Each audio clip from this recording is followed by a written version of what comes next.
and we had to kneel down on our knees with our feet tucked underneath of us in kind of a prayer type of position, with our hands across our laps folded. We had to sit there for hours this way on a cement floor. At first we got to use blankets, and in the later years we didn't even get to use blankets. But there was this one old man who got to sit in a chair in the back of the room. And on that morning, he was gasping for breath for about the length of the meeting. It was like 2.5 to 3 hours, something like that. And Rama was talking to him during the meeting a couple of times and said to him, "Brother, it's better for you to die among the brethren than to go to the hospital. And you'll have it's more peaceful here. Than you don't want to go among the doctors or the heathens because of the evil things that they'll do to you and stuff." This man was sitting in the back of the room, gasping for air, couldn't breathe. He was grabbing the arms of the chair and just shaking. This went on till the meeting was over, and then Rama told some of the older brethren to take this man over to one of the neighbor houses, which belonged to members of the group also.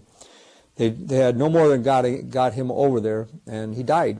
And Rama sent one of the men over there to make sure that he was dead. And so this man went over there, took a flashlight, shined it into this dead person's eyes. They didn't respond, and so he came running back, told Rama that the man was definitely dead. Rama said, "All right, now call the ambulance." And the only thing that we can figure out is that Rama wanted to make sure this man was dead, that if they went to the hospital with him, that there was no way they were going to revive him again. So that was one case. There was another man's wife who had lupus and was on kidney dialysis 2-3 times a week. At some point, Rama told her to come over to the place there by Shawano and stay for a few days. She was not allowed to get her kidney dialysis during that time. She became very sick, and there was this little closet space underneath the stairs that came down to the basement, where Rama told her to stay under there. There was a carpet under there, and she was just supposed to sit under there, pray and sing songs of the Lord. She was under there for the whole weekend while we came for the meetings, and we could hear her crying and moaning in pain under there. And she would cry out at all hours of the day, begging Rama to pray for her, to take away the pain and to heal her. And Rama just ignored her and left her go for the whole weekend. So we had to sit there and listen to this whole thing go on and just bury our feelings. You know, we were scared for her life and wondering what was going on, but there was nothing we could do. We couldn't say anything. We couldn't express our feelings, and we were scared to make any moves against Rama or to try to do anything ourselves. So we had to just sit there and outwardly ignore what was happening. At a matter of a few weeks later, I don't know the exact details, but it was a matter of a few weeks later or a few days later, this woman died. And again, you know, the cause of the death was Rama's neglect, not allowing her to get proper medical care. There was a young baby that died. It was during the week. This baby had developed pneumonia. The family lived near La Crosse, Wisconsin, on a farm. And I heard this story from a young man who was living with this family. The baby had gotten pneumonia and was very sick, and the husband and wife were calling Rama up, begging Rama to pray for this baby. He would not pray for the baby, and then he would call back sometime later, and they asked Rama if they could please take the baby to the hospital. And Rama had just got done yelling at the wives for putting their trust in doctors and even thinking about going to doctors or to the hospital. So he definitely did not want them to go to the hospital. So this went on for hours and hours, and they kept calling Rama to pray or to let him go to the hospital. They kept asking over and over again. Finally, the baby's eyes rolled back, and it was dead. This young man that was living there tried to do mouth-to-mouth resuscitation on the baby, and every time he would breathe into this baby's mouth, foam and just mucus would come up out of the baby's lungs, and the baby was dead. There was no bringing it back. The mother went hysterical. The father got on the phone to Rama and told what was going on. And then Rama told the father to give the phone to this young man. Rama told this young man to take the baby up to a hillside in the far part of the farm and bury this baby. To this day, that baby is buried up there. There has been no investigation. I do not know the proper death certificate or what has happened on this thing. But this all needs to be investigated. It was all covered up.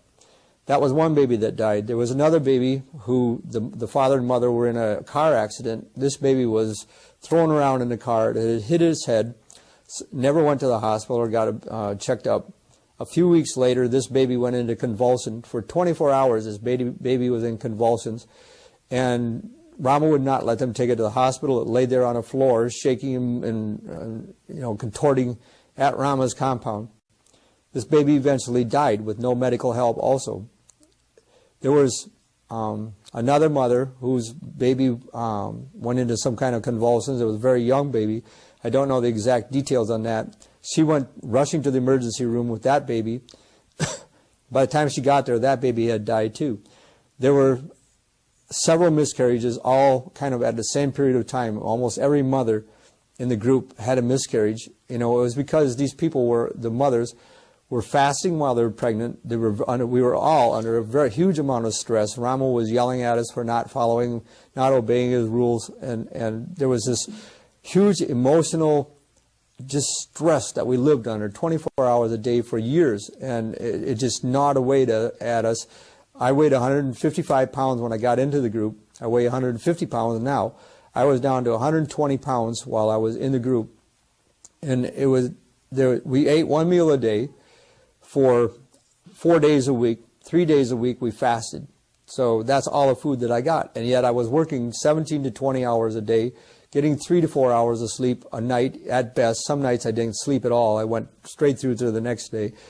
Building furniture, having to drive with no sleep. I've been in so many close calls in near car accidents that I should have been dead several times over. And it's only some kind of inner guide, angel, or whatever you want to call it, that has kept me alive. So many times something has woken me up at the last second before I would have hit a car or a mailbox or gone off a cliff or different things, but I'm still alive, and I really believe that something has kept me going for a reason. One particular we did a lot of construction at this compound. We literally took a small acreage that had a house and a little tiny shed on it and transformed that property into a totally different landscape by hauling dirt around in wheelbarrows, and with shovels and wheelbarrows. We changed the shape of the house, added on a whole prayer room building, a library room, a great big steel structure that turned into a massive compound, much bigger than what Waco was, all built out of I-beams and steel. We had to drill holes, put this thing together with bolts. There was a lot of welding. There was the roof was all quarter-inch steel deck plate. There was a lot of heavy lifting that went on. Very dangerous work. We had no proper safety equipment, safety glasses. There was no proper scaffolding or harnesses to protect us from falls or anything. We were never paid a penny for all the work we did for all the years we were in there. The money that we got from our outside jobs during the week, most of it, a good portion of it, went right into the construction projects, or right into a 10th part came right off the top of our income for the tithing that we had to give. And then the money we were generously supposed to give to these building projects. So money and materials and equipment and tools and everything was invested into these building projects and stuff. The recklessness that Rama, as a construction leader, made us work under is incredible. There were people who nearly got killed on the job working at these different construction projects. I would tell you one particular instance that was just phenomenal. There was about a section of this roof that had quarter-inch steel deck plate on it with I-beams underneath as the main structure, and then 6-inch channel irons as kind of the rib work underneath. So we're talking about tons and tons of steel work. And this deck was, I don't remember the exact size, at least 20 feet by 20 feet. And he wanted to move, he had removed this roof section from this building and wanted to move it out of the way. We had to walk approximately 300 yards with this big deck section to another part of the yard. So we had all of the people gather around this deck plate and all of the little children, all the way down to little tiny children. And they're all supposed to, count to 3 and heave and lift up this deck section. And they would carry it, by leg power forward a few feet, and then they would set it down on these steel sawhorses. And so a few feet at a time, they moved this thing, this 300 yards, to this other location. Well, somewhere midway through this thing, They had said 1, 2, 3, heave, and they'd all lifted it up, moved it ahead, and set it down. And when they set it down, there was this big sigh of relief, and everything was quiet for a split second until they were ready to go again. Well, in that split second, all of a sudden, this piercing scream went through the air, and somebody screamed out, "Enoch's head is under there." And so everybody heaved up again and lifted this deck plate up. And here this little child, who was probably, I don't know exact age, probably 7, 8 years old, something like that, had gotten his head between the steel sawhorse and his deck, and the I-beam underneath had come down and started crushing his head between the steel I-beam and the steel sawhorse. And as he screamed out, it was only a miracle that his skull didn't get crushed under there. But they lifted the deck off, they grabbed him out from underneath, hauled him up toward the compound building. Rama was running up there with these other people. Again, no medicine, no hospital, no thought of even going to doctors or anything. He grabbed some olive oil, which was our only medicine, a bottle of olive anointing oil, as they say in the Bible. Put olive oil on this child's head, rubbed it, prayed for it, and that baby was left to get well on its own. Luckily, nothing happened to that baby, but it is a strange thing. This baby's name, or this little boy's name, was Enoch. If you know the story in the Bible, that Enoch lived only to a very young age in the book of Genesis and then walked with God. This just brings shivers to even remember that story.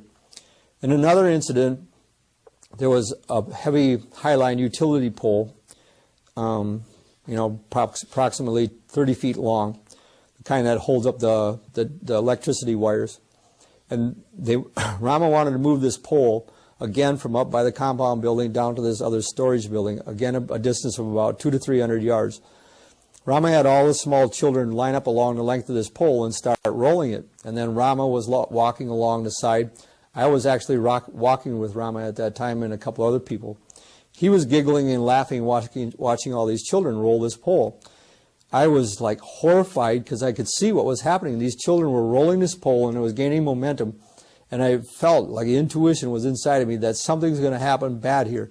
And at that very moment, this little girl was pushing ahead, and she rolled too far. Her hands went over the top of the pole, and she fell on her belly on the pole. And she was small, only like 5 years old, 6 years old.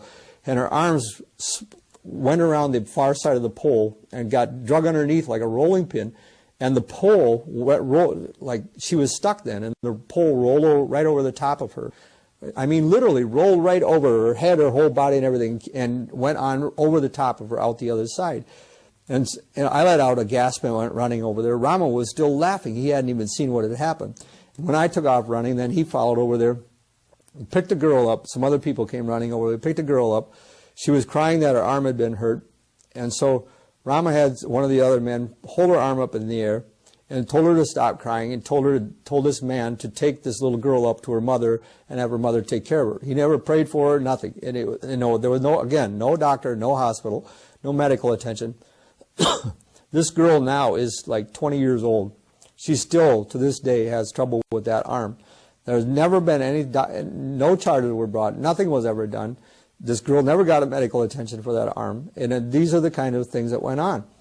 There was another incident where we had to dig tunnels under Rama's house to eliminate the water problem. There was water that would get into his basement when it would rain hard. He had to brainstorm, supposedly word of God, that if he would dig tunnels under his house and fill these tunnels up with rock, this was underneath of his basement floor, you have to understand, that the rainwater would run through these tunnels out to the other side of his house, and the water wouldn't go into his house. And so for weeks, I and several other members in the group had to dig through these little tunnels that were approximately 2 foot by 2 foot, all the way under his basement floor to the other far side of his house, and then we had to dig up, or somebody would dig down to meet our tunnel from the other side.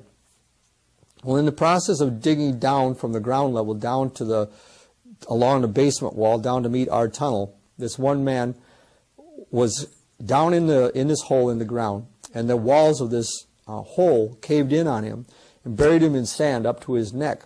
And they called an ambulance in there because they were scared he was going to die before they got him out of there. And they put an oxygen mask on him, and then the brethren dug out the sand around him and got him free. Well, he was never taken to the hospital or anything. to be checked up. The ambulance left right after the words, and the Rama told them that we were going to take care of it. There was nothing wrong. So again, a very close call where this man should have died, could have died easily.